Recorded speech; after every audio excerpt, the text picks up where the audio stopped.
Welcome to BTT news. ముందుగా headlines. Siddipet, Karimnagar, Hanumakonda జిల్లా కలెక్టర్లు, అధికారులతో మంత్రి పొన్నం ప్రభాకర్ సమీక్ష. హుస్నాబాద్ నియోజకవర్గాన్ని రోల్ మోడల్ గా తీర్చిదిద్దేందుకు ప్రణాళికలు రూపొందించాలని అధికారులకు ఆదేశారు.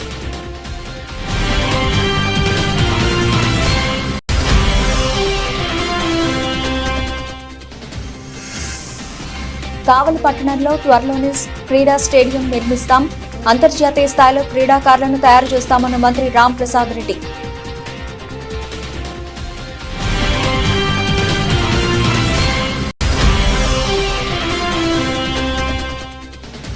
పర్యాటక రంగ అభివృద్ధితో పాటు నిరుద్యోగ యువతకు ఉపాధి కల్పించే దిశగా పర్యాటక రంగాన్ని అభివృద్ధి చేస్తాం స్పష్టం చేసిన రాష్ట్ర మంత్రులు జూపల్లి కృష్ణారావు, దామోదర్ రాజనరసింహ.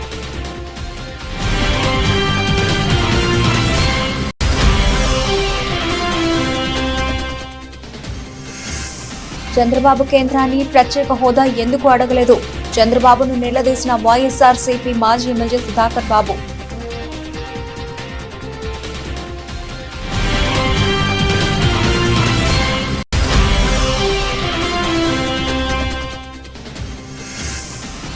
మహారాష్ట్ర విధాన్ భవన్ లో టీమిండియా ఆటగాళ్లకు సన్మానం.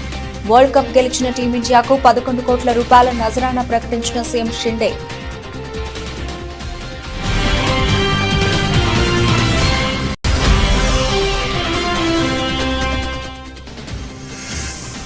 ప్రియురాలు లావణ్య ఆరోపణలపై స్పందించిన రాజ్ తరుణ్. ఆ అమ్మాయిని తాను మోసం చేశాననడంలో నిజం లేదని వివరణ.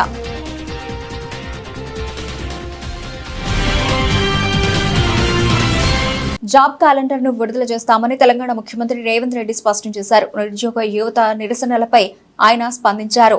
వారి ఆందోళనలు, డిమాండ్లపై చర్చించారు. పార్టీకి చెందిన విద్యార్థి, యువజన నేతలు, అధికారులతో ఆయన చర్చలు జరిపారు.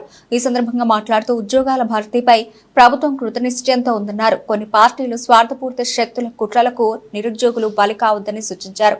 అసెంబ్లీ సమావేశాలలో చర్చించిన అనంతరం జాబ్ క్యాలెండర్ ను విడుదల చేస్తామని హామీ ఇచ్చారు. పులులు, శైవ క్షేత్రాలు, జలపాతాలకు నిలయమైన నల్లమల అటవీ ప్రాంతాన్ని దేశ విదేశాల పర్యాటకులను రప్పించే దిశగా నల్లమలలో ఎకో టూరిజం హబ్ గా తీర్చిదిద్దేందుకు తెలంగాణ రాష్ట్ర ప్రభుత్వం ముఖ్యమంత్రి రేవంత్ రెడ్డి ఆధ్వర్యంలో టూరిజాన్ని అభివృద్ధి చేసి రాష్ట్ర ఆర్థిక వనరులను పెంపొందించనున్నట్లు మంత్రులు దామోదర్ రాజనరసింహ, జూపల్లి కృష్ణారావు తెలిపారు. నాగర్ కర్నూలు జిల్లా నల్లమలలో పర్యాటక రంగం అభివృద్ధికై ఉమ్మడి మహబూబ్ నగర్ జిల్లాకు చెందిన ఎమ్మెల్యేలతో కలిసి మంత్రులు జూపల్లి కృష్ణారావు, దామోదర్ రాజనరసింహ నాగర్ కర్నూలు జిల్లా అచ్చంపేట నియోజకవర్గంలోని రంగాపూర్ గ్రామంలోని ఉమామహేశ్వర దేవస్థానాన్ని, నిరంజన్ షావలి దర్గాను దర్శించుకున్నారు. అనంతరం నల్లమల అటవీ ప్రాంతంలోని మౌరాపూర్ పెంట వరకు జంగల్ సఫారీ వాహనంలో మంత్రులు, ఎమ్మెల్యేల అధ్యయన బృందం పర్యటించి నల్లమల అటవీ ప్రాంతంలో పలు పర్యాటక ప్రదేశాలను పరిశీలించారు. అక్కడే పర్యాటక శాఖ మంత్రి జూపల్లి కృష్ణారావు మాట్లాడుతూ నల్లమల అటవీ ప్రాంతంలో అందమైన, అత్యంత రమణీయమైన పర్యాటక వనరులు ఉన్నాయని, దేశ విదేశాల పర్యాటకులను నల్లమల ప్రాంతంలో సందర్శించే విధంగా తెలంగాణ ప్రభుత్వం రాష్ట్ర ముఖ్యమంత్రి రేవంత్ రెడ్డి ఆధ్వర్యంలో పర్యాటక రంగాన్ని అభివృద్ధి చేసి నల్లమల ప్రాంతం ప్రపంచ దేశాల పర్యాటకులకు తెలిసే విధంగా తీర్చిదిద్దనున్నట్లు మంత్రి జూపల్లి కృష్ణారావు తెలిపారు. టూరిజం జిల్లా కలెక్టర్ గారు, జిల్లా ఎస్పీ గారు, టోటల్ టూరిజం యంత్రాంగం కూడా ఇక్కడ రావడం జరిగింది. అంటే తెలంగాణ రాష్ట్రంలో అద్భుతమైనటువంటి పర్యాటక ప్రదేశాలు, అందులో ఈ నల్లమల్ల ఫారెస్ట్ కూడా ప్రముఖమైంది. ఎన్నో అవకాశాలున్నా కూడా ఇప్పటికి కూడా పర్యాటకులను రప్పించే దాంట్లో గత ప్రభుత్వాలు కూడా విఫలమైనవి.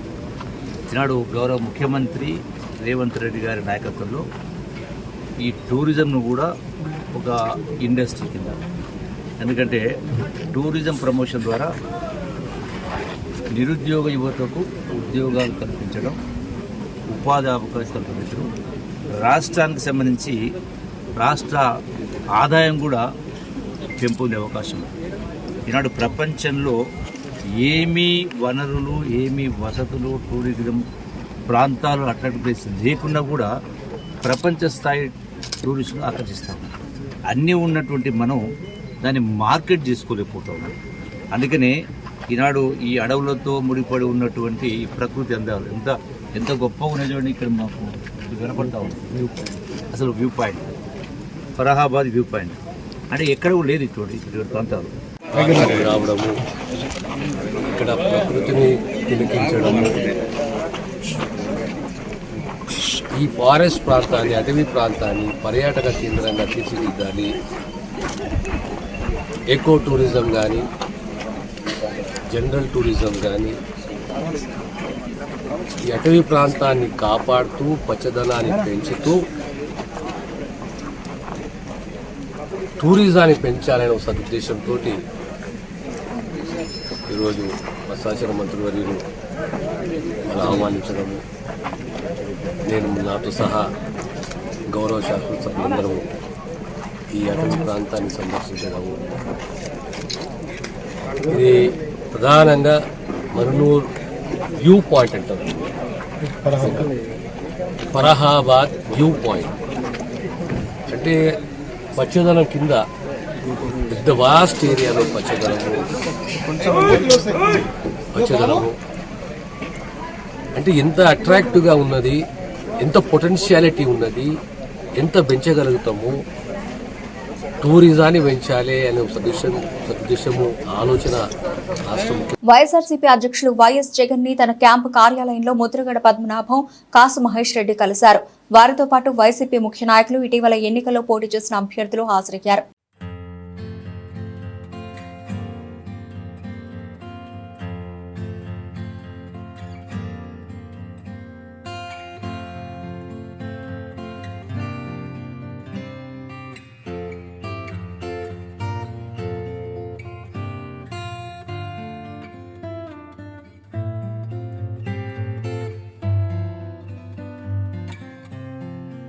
హుస్నాబాద్ నియోజకవర్గాన్ని అన్ని రంగాల్లో రోల్ మోడల్ గా తీర్చిదిద్దేందుకు అవసరమైన ప్రణాళికలను రూపొందించాలని మంత్రి పొన్నం ప్రభాకర్ అధికారులను ఆదేశించారు. సిద్దిపేట జిల్లా హుస్నాబాద్ ఐఓసీ కార్యాలయంలో హుస్నాబాద్ నియోజకవర్గ అభివృద్ధిపై నియోజకవర్గ పరిధిలోని సిద్దిపేట, కరీంనగర్, హనుమకొండ జిల్లా కలెక్టర్లు, అధికారులతో మంత్రి పొన్నం ప్రభాకర్ సమీక్షా సమావేశం నిర్వహించారు. ఈ సమీక్షా సమావేశంలో హుస్నాబాద్ నియోజకవర్గ అభివృద్ధిపై సుదీర్ఘంగా చర్చించారు. నియోజకవర్గంలోని గౌరవెల్లి ప్రాజెక్టు పూర్తి చేయడం, ఇరిగేషన్, రోడ్లు, మిషన్ భగీరథ, విద్య, వైద్యం, వ్యవసాయం తదితర అంశాలపై సమీక్షించారు. శాసనసభ్యుడిగా కళ్ళు చెవులు అంతా మీరే. దయచేసి మిమ్మల్ని కోరుతా ఉన్నా, గ్రామీణ ప్రాంత ప్రజలు ఎటువంటి సమస్య ఎదుర్కోకుండా ఉండే విధంగా ప్రోయాక్టివ్ తోటి ప్రజాప్రతినిధులు మీకు దృష్టికి తీసుకొచ్చేటువంటి వ్యవస్థ లేదు కాబట్టి మీరే ప్రజా సమస్యలు తెలుసుకొని వాటిని పరిష్కారానికి మీ ఉన్నత అధికారుల దృష్టికి తీసుకెళ్ళడమో లేదా ప్రజాస్వామ్యంలో ప్రజాప్రతినిధిగా నా దృష్టికి తీసుకురావడమో, మొత్తానికి పద్ధతి ఏదైనా ఆ ప్రజలు ఎదుర్కొంటున్న సమస్యలు పరిష్కరించడానికి శక్తివంచన లేకుండా పనిచేయాలి అనేటువంటి మాట ఇక్కడికి వచ్చినటువంటి వాళ్ళకు కానీ, ఇంకా రాకుండా క్షేత్రస్థాయిలో ఉన్నటువంటి విలేజ్ పర్సన్ ఇన్ఛార్జ్ కావచ్చు, మండల ఇన్ఛార్జ్ అందరూ కూడా ఇప్పుడే వెటర్నరీ డాక్టర్ గారు హుస్నాబాద్ ఇన్ఛార్జ్ వచ్చినారు, నిన్న బీసీ వెల్ఫేర్ ఆఫీసర్, ఇంకొకరికి అట్లా రకరకాల జిల్లా అధికారులు మండల ఇన్ఛార్జీలుగా కూడా నిన్నటి నుంచి నియామకం అయినారు. జిల్లా కలెక్టర్లు, జిల్లా పరిషత్ ఇన్ఛార్జీలుగా ఇట్లా వ్యవస్థలో కొన్ని అంశాలు ప్రత్యేకించేటప్పుడు అగ్రికల్చర్కి సంబంధించి వ్యవసాయ ఆధారితమైనటువంటి అన్ని అంశాలు ఏ క్లస్టర్ వేదికనైతే రైతు వేదికలు ఉన్నాయో రైతు వేదికల వారిగా నేను కూడా అక్కడ ఉండబడే రైతులను కన్సర్న్ డిపార్ట్మెంట్స్ అందరూ పిలుచుకొని ఆ ఏరియా జిల్లా కలెక్టర్ గారు తీసుకొని అక్కడ ఒక సమావేశానికి షెడ్యూల్ ఇస్తాం. దయచేసి మన దగ్గర ఉన్న పథకాలు రాష్ట్ర పథకాలే కాక కేంద్రం నుంచి కూడా అనేకమైనటువంటి పథకాలు ఉన్నాయి. నేను పార్లమెంట్ మెంబర్ చేసిన, మనం ఇంతకుముందు చెప్పినట్టుగా అక్కడికి వెళ్ళి మనం పైరేట్ చేయాల్సిన అవసరం లేదు. దానికి సంబంధించి అన్నీ కూడా మేబీ డిపార్ట్మెంట్లో ఆన్లైన్లో చెక్ చేస్తే గవర్నమెంట్ ఆఫ్ ఇండియా స్కీమ్స్ ఏంటి, నామ్స్ ఏంటి తెలుస్తాయి. దయచేసి ఆ విషయంలో మీరు ప్రోయాక్టివ్ అయి హ్యాండ్లూమ్స్ టెక్స్టైల్ కావచ్చు, అగ్రికల్చర్ కావచ్చు, ఎనిమల్ హస్బెండరీ కావచ్చు, బీసీ వెల్ఫేర్ కావచ్చు, లేదా ఇతరత్ర అన్ని రకాల స్కీమ్స్ కు ఫెడరల్ సిస్టమ్ లో సెంట్రల్ అండ్ స్టేట్ కలిసి ఉన్నాయి. త్వరలోనే కావలి పట్టణంలో సకల వసతులతో క్రీడా స్టేడియం నిర్మిస్తామని క్రీడా మరియు రవాణా శాఖ మంత్రి రాంప్రసాద్ రెడ్డి తెలిపారు. విజయవాడ నుండి రాయచోటికి వెళుతున్న ఆయన కావలి ఎమ్మెల్యే కావ్య కృష్ణారెడ్డి ఆహ్వానం మేరకు కావలిలోని ఎమ్మెల్యే నివాసానికి విచ్చేశారు. అనంతరం కావలి నియోజకవర్గంలోని పలు సమస్యలను మంత్రి దృష్టికి ఎమ్మెల్యే తీసుకుని వెళ్లారు. కావలి నియోజకవర్గ అభివృద్ధికి సహకరించాలని కోరారు. అభివృద్ధికి తప్పక సహకరిస్తానని మంత్రి హామీ ఇచ్చారు. అనంతరం దశాబ్దాల కాలంగా క్రీడాకారులకు నిరుపయోగంగా మారిన క్రీడా మైదానాన్ని ఎమ్మెల్యేతో కలిసి మంత్రి పరిశీలించారు. ఈ సందర్భంగా మంత్రి రాంప్రసాద్ రెడ్డి మాట్లాడుతూ కూటమి ప్రభుత్వంలో ప్రతిరోజు సంక్రాంతి పండుగలా ఉంటుందని తెలిపారు. కావలిలో మంచి స్టేడియం నిర్మాణానికి సహకారం అందిస్తానని అన్నారు. కూటమి ప్రభుత్వంలో క్రీడాకారులను అంతర్జాతీయ స్థాయిలో తీర్చిదిద్దడం జరుగుతుందని తెలిపారు. ఇక్కడున్న పెద్దలు కావలి శాసనసభ్యులు కావ్య కృష్ణారెడ్డి గారికి, అలాగే మాజీ మున్సిపల్ చైర్మన్ గారికి, అలాగే తెలుగుదేశం పార్టీ కార్యకర్తలకు ప్రతి ఒక్కరికి నమస్కారాలు. చాలా సంతోషంగా ఉంది. ఈరోజు ఇక్కడ కావలి పట్టణంలో ఇక్కడ ఈ సమావేశం ఏర్పాటు చేశాం. ముఖ్యంగా గత 5 సంవత్సరాల్లో పేద విద్యార్థులకు స్పోర్ట్స్మెన్స్కు ఏ విధమైన సౌకర్యాలు కల్పించకుండా వదిలేసిన ఆ రోజులు కావివి. తప్పకుండా మా కొత్త ప్రభుత్వంలో యువతకు మేమున్నామంటూ రాబోయే కాలంలో ఏ విధమైన సౌకర్యాలు కల్పిస్తే ఆంధ్ర రాష్ట్రం మెరుగుగా జాతీయ స్థాయిలో అలాగే అంతర్జాతీయ స్థాయిలో క్రీడాకారులను అలాగే అందరినీ అందించేదానికి తోడ్పాటు ఇచ్చే విధంగా మా ప్రభుత్వం చర్యలు తీసుకుంటుంది. ముఖ్యంగా మా శాసనసభ్యులు ఇక్కడ ఈ ల్యాండ్ను చూపించడం జరిగింది. ఈ 5 సంవత్సరాల్లో ఏ విధంగా కావలి పట్టణంలో గ్రౌండ్లో స్టేడియం అయితేనే అలాగే ఇక్కడున్న క్రీడాకారులందరికీ తగిన న్యాయం చేసే విధంగా మా ప్రభుత్వం ముందుకు పోతుంది. అతి త్వరలోనే డిపిఆర్ ప్రిపేర్ చేసి ఇక్కడ మంచి స్టేడియాన్ని కావలి ప్రజలకు ఇచ్చేదానికి మా ప్రభుత్వం చర్యలు తీసుకుంటుంది. అలాగే మేము ఒకటే చెప్తున్నాం, కావలికి మంచి రోజులు రాబోతున్నాయి. ఒక మంచి వ్యక్తి పరిపాలిస్తే ఆ ప్రాంతం కూడా అభివృద్ధి చెందుతుంది. సత్సంగం చాలా గొప్పది. ఈ రాష్ట్రంలో శ్రీ నారా చంద్రబాబు నాయుడు గారు ముఖ్యమంత్రి అయిన దగ్గర నుంచి ప్రకృతి, రాముడి పట్టాభిషేకం జరిగితే ప్రకృతి ఎట్లా పులకరించి వాతావరణం చల్లబడి పూల వర్షం కురిసిందో, నేడు చంద్రబాబు నాయుడు ముఖ్యమంత్రి అయిన తర్వాత ఈ రాష్ట్ర నలుమూలల పూల వర్షం లాంటి రావటం, ప్రకృతి ఆనందోత్సవాల మధ్య నిన్నటి 1వ తేదీన ఈ రాష్ట్రంలో ఉన్న వృద్ధులకి, వికలాంగులకి, వితంతువులకి అందరికీ కూడా పెన్షన్లు పంచడం కూడా జరిగింది. నేడు ఈరోజు అనుకోని పరిస్థితుల్లో ఈరోజు కావలిలో రాంప్రసాద్ రెడ్డి గారు రావటం, రాగానే మొట్టమొదట స్టేడియం సందర్శించాలని ఆయన ముందుకు రావటం, అందరు పరిశీలించిన తర్వాత డిపిఆర్లు తయారు చేయటం నాకు ఎమ్మెల్యేగా నాకు ఒక అదృష్టం. మల్కాజ్గిరి సెగ్మెంట్ లో ఎంపీ ఈటెల రాజేందర్ పర్యటించారు. భారతీయ జనసంఘం వ్యవస్థాపకులు శ్యామప్రసాద్ ముఖర్జీ జయంతి పురస్కరించుకుని ఎన్సీఎల్ కాలనీలో ఏర్పాటు చేసిన కార్యక్రమంలో ఈటెల పాల్గొని మొక్కలు నాటారు. ఈ సందర్భంగా ఈటెల రాజేందర్ మాట్లాడుతూ, మంత్రిగా ఉండి ఈ మంత్రి పదవి కంటే నా దేశమే ముఖ్యమని, ఒకే దేశం ఒకే చట్టం ఉండాలి అని, ఒకే దేశంలో 2 జెండాలు 2 చట్టాలు ఉండకూడదని మొట్టమొదటిగా ఆక్రోశించిన వ్యక్తి శ్యామప్రసాద్ ముఖర్జీ అన్నారు. 70 సంవత్సరాల భారతీయ ప్రజల అంతరంగాన్ని ఎవరూ పట్టించుకోలేదని, దానిని నెరవేర్చి జమ్మూ అండ్ కాశ్మీర్ భారతదేశంలో అంతర్భాగమే అని చెప్పడమే కాదు, చేసి చూపించిన ఘనత నరేంద్ర మోదీకి దక్కిందని వ్యాఖ్యానించారు. శ్యామప్రసాద్ ముఖర్జీ గొప్ప తత్వవేత్త, విద్యావేత్త. వారు ఉపాధ్యాయ కలిసి జనసంఘ్ ఏర్పాటు చేసి భారతీయులందరినీ ఏకీకరణ చేయడంలో కీలక పాత్ర పోషించిన మహోన్నత వ్యక్తి అని కొనియాడారు.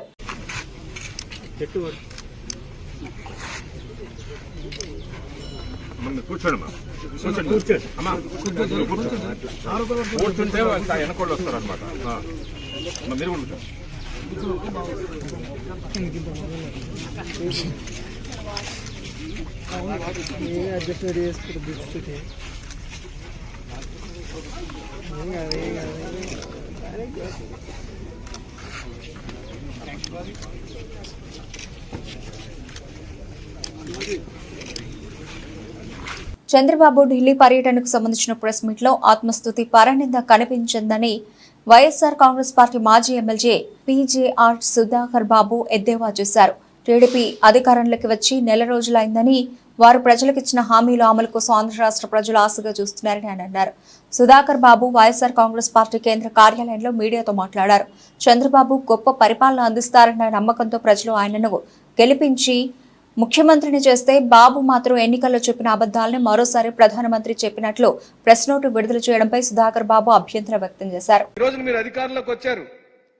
అదే ప్రధానమంత్రి, అదే నరేంద్ర మోడీ గారు, అదే ఎన్డీఏ ఈ రోజున గవర్నమెంట్ ఫామ్ చేసినప్పుడు ఓ పక్కన నీతో పాటు సహచరుడైన నితీష్ కుమార్ గారు డిమాండ్ చేసినప్పుడు మీరెందుకు డిమాండ్ చేయలేకపోతున్నారని వైఎస్ఆర్సీపీ ప్రశ్నిస్తుంది మిమ్మల్ని. మీరు డిమాండ్ చేయమని అడుగుతున్నాం.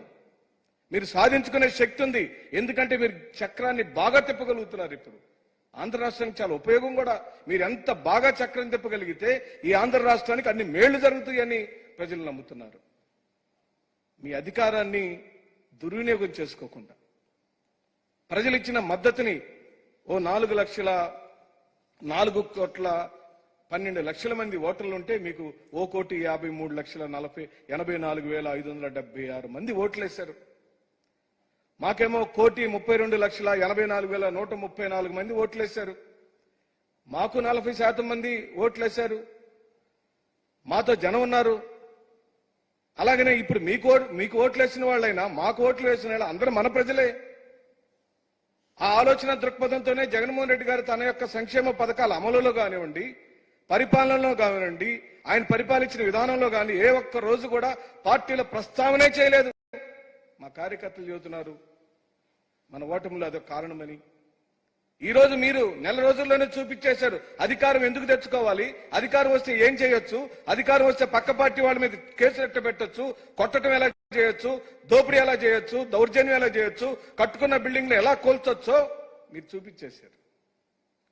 జగన్మోహన్ రెడ్డి గారు ఆ పాలసీ నమ్మలేదండి.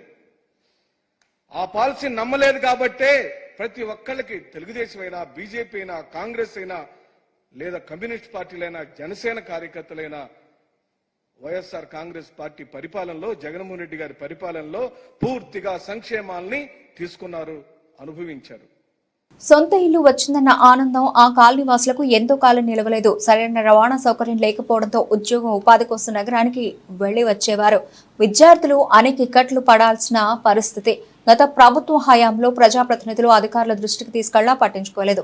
అయితే ఎన్నికల ముందు ప్రచారానికి వచ్చిన గొండు శంకర్ తాను గెలిస్తే 2 నెలల్లో కాలనీకి ఆర్టీసీ బస్సు సౌకర్యం కల్పిస్తానని మాట ఇచ్చారు. ఇచ్చిన మాటకు కట్టుబడి 2 నెలలకు ముందే బస్సును ఏర్పాటు చేసి లాంఛనంగా ప్రారంభించారు. గ్రామీణ మండలం పాత్రుని వలస సమీపంలోని ఏపీ టిట్కో కాలనీ వాసుల ప్రయాణ కష్టాలకు తెరపడింది. వివిధ పనులపై కాలనీ నుంచి నగరానికి వెళ్లేందుకు రవాణా సౌకర్యం లేకపోవడంతో ఎమ్మెల్యే గొండు శంకర్ ఎన్నికల ముందు ఇచ్చిన హామీ మేరకు ఆర్టీసీ అధికారులతో మాట్లాడి బస్ సౌకర్యం ఏర్పాటు చేశారు. శనివారం టిట్కో కాలనీ, పాత bus stand, Palle Velugu bus service ను ఆయన కాలనీలో ప్రారంభించారు.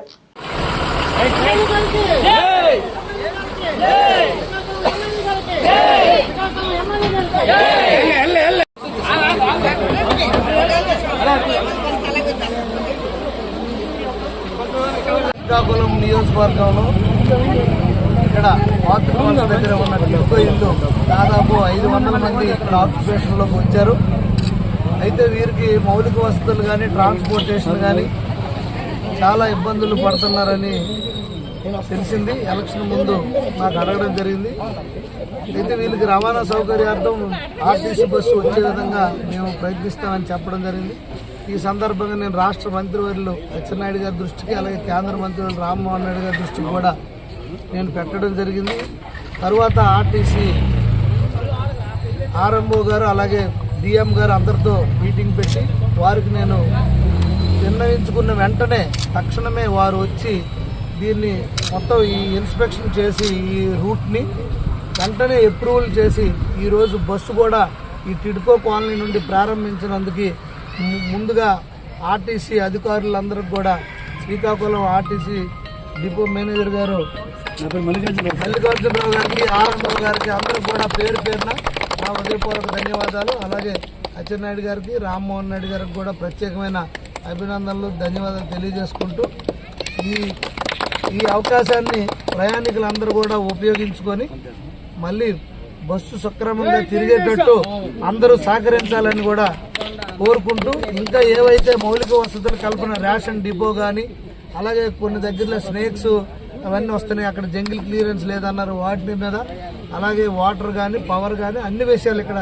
అంగన్వాడీ సెంటర్ కానీ, అలాగే హాస్పిటల్ పిహెచ్ సబ్ సెంటర్ కానీ, అలాగే ఏదైనా అన్ని విషయాలు అలాగే ఇక్కడ ఒక సచివాలయం, దీనికి ఇక్కడ దగ్గరలో ఉన్న పాత్ర వాళ్ళకి అనుసంధానం చేయడానికి ఇవన్నీ విషయాలు నేను కూలంకషంగా రేపు మంగళవారం కూడా మళ్ళీ మున్సిపల్ కమిషనర్ గారితో మీటింగ్ పెట్టి చర్చించి అన్ని విధాలుగా ఇక్కడ ప్రజలకు ఎటువంటి ఇబ్బంది లేకుండా చేసేటట్టు నేను బాధ్యత తీసుకుంటాను. మీరు కూడా అందరూ ఈ బస్సు సక్సెస్ఫుల్గా రన్ అయ్యేటట్టు అందరూ సహకరించాలని కోరుకుంటూ అందరికీ ధన్యవాదాలు. మాజీ ముఖ్యమంత్రి జగన్మోహన్ రెడ్డి నెల్లూరు జైల్లో ఉన్న మాజీ శాసనసభ్యులు పిన్నెల్లి రామకృష్ణారెడ్డిని పరామర్శించిన అనంతరం మాట్లాడిన వ్యాఖ్యలపై స్పందించిన మాచర్ల శాసనసభ్యులు జూలకండి బ్రహ్మానందరెడ్డి మీడియా సమావేశం నిర్వహించి మాట్లాడుతూ జగన్తో నీతులు చెప్పించుకునే స్థితిలో మేము లేమని, పాత కేసులన్నీ తిరగతోడుతాం, అక్రమాలకు అండగా నిలిచిన వారు విచారణ ఎదుర్కోవాల్సిందే. పులివెందుల ఎమ్మెల్యే దమ్ముంటే మాచర్లకు వస్తే మీ శుద్ధపూస ఉంగరాల బ్రదర్స్ గుడుంబ శంకర్లు మాచర్లను చెరబట్టిన అక్రమాలు, అన్యాయాలు ఆధారాలతో సహా చూపిస్తానని ఓ వేదిక ఏర్పాటు చేయమంటావా అంటూ మాచర్ల ఎమ్మెల్యే జూలకండి బ్రహ్మారెడ్డి పులివెందుల ఎమ్మెల్యే జగన్మోహన్ రెడ్డికి సవాల్ విసిరారు. సమావేశంలో పట్టణ అధ్యక్షులు కొమెర దుర్గారావు, జిల్లా ఎస్ఎస్ఎల్ అధ్యక్షులు సాతులూరు కుమార్, జిల్లా బీసీసీఎల్ అధ్యక్షులు Munna Rambabu Yadav, councillor Madar Sahab, Telugu Desam party senior నాయకులు మతికప్పు వెంకటరామరెడ్డి, నేరెళ్ల వీరస్వామి, అలాగే గుండాల శ్రీనివాస్ యాదవ్, ఎనుమల కేశవరెడ్డి, సురేష్, అంజీ, లాలా, వినోద్, తెలుగుదేశం, జనసేన, బీజేపీ నాయకులు, కార్యకర్తలు పాల్గొన్నారు. మాజీ ముఖ్యమంత్రి జగన్మోహన్ రెడ్డి గారు తన సహచరుడిగా ఉన్న మాచర్ల మాజీ శాసనసభ్యుడు పిన్నెల్లి రామకృష్ణారెడ్డిని నెల్లూరు జైల్లో పలకరించడానికి ముందుకొచ్చాడు.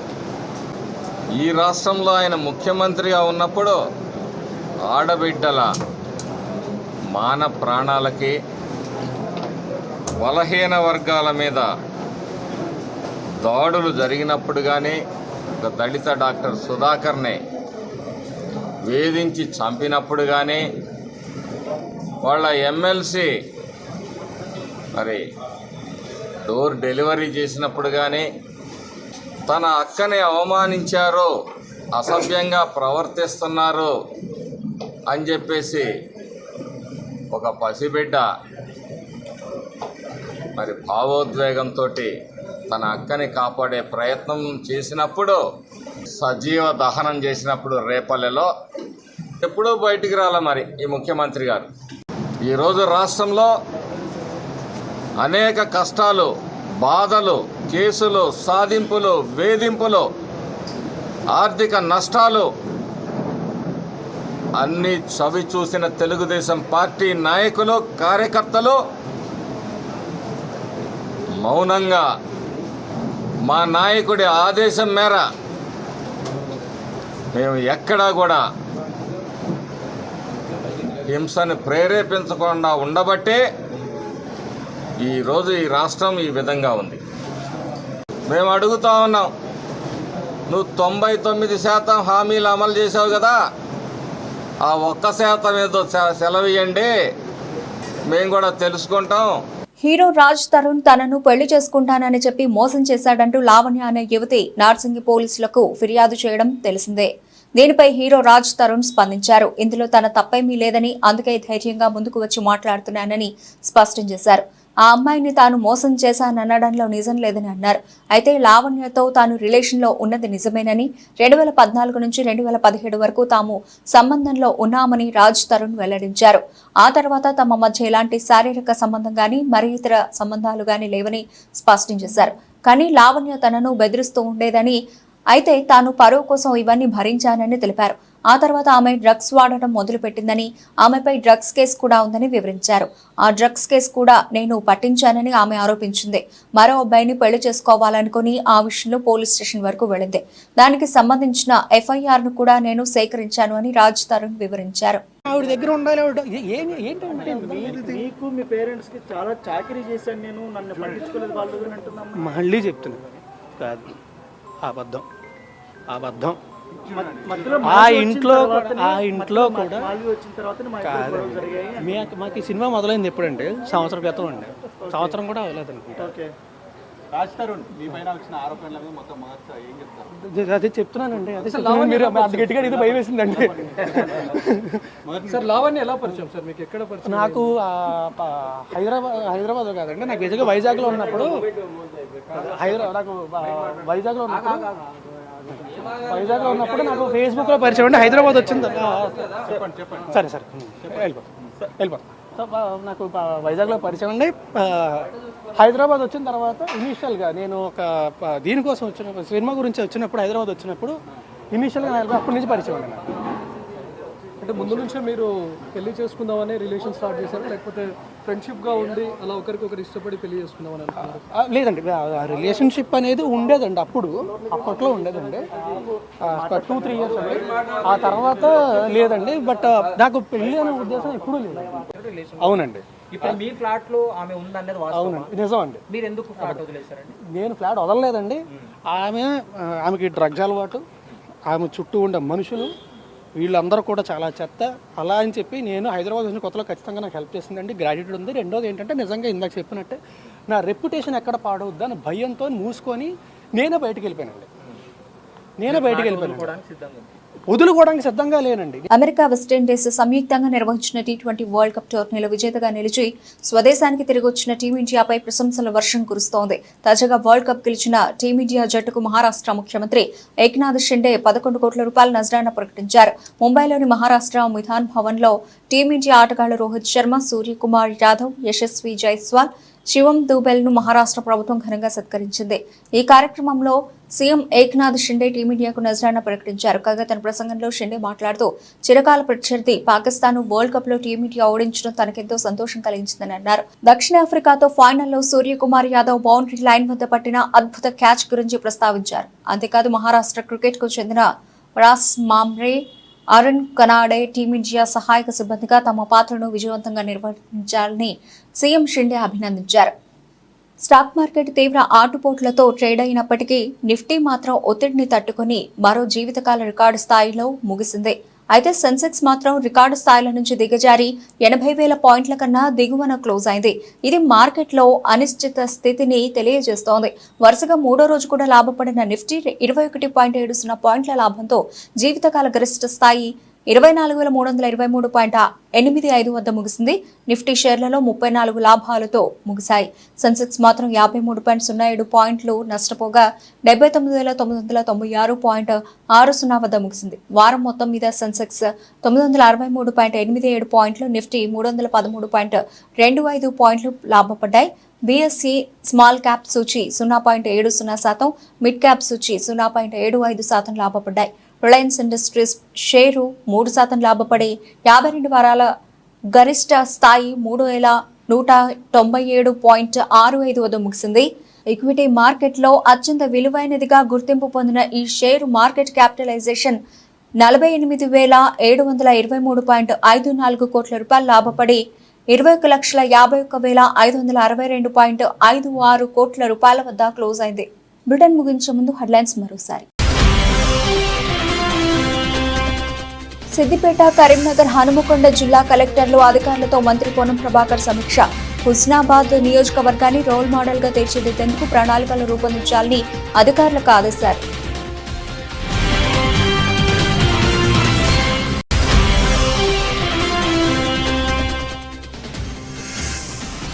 కావలి పట్టణంలో త్వరలోనే క్రీడా స్టేడియం నిర్మిస్తాం. అంతర్జాతీయ స్థాయిలో క్రీడాకారులను తయారు చేస్తామన్న మంత్రి రామ్ ప్రసాద్ రెడ్డి.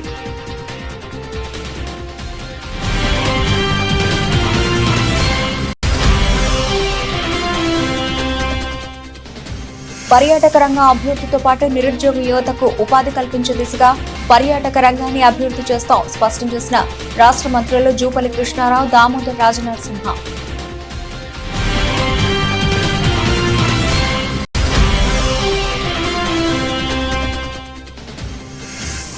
చంద్రబాబు కేంద్రాన్ని ప్రత్యేక హోదా ఎందుకు అడగలేదు? చంద్రబాబును నిలదీసిన వైఎస్ఆర్సీపీ మాజీ ఎమ్మెల్యే సుధాకర్ బాబు.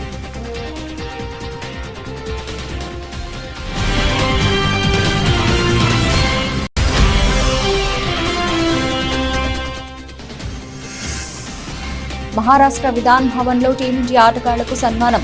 వరల్డ్ కప్ గెలిచిన టీమిండియాకు 11 కోట్ల రూపాయల నజరానా ప్రకటించిన సీఎం షిండే.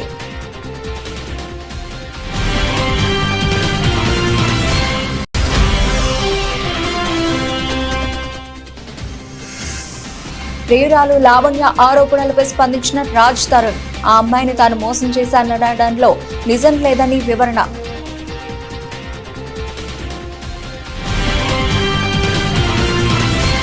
ఇవి ఇప్పటివరకు నవలసిన అప్డేట్స్. మరిన్ని అప్డేట్స్ తో మళ్ళీ కలుద్దాం. అంతవరకు సెలవు. నమస్తే.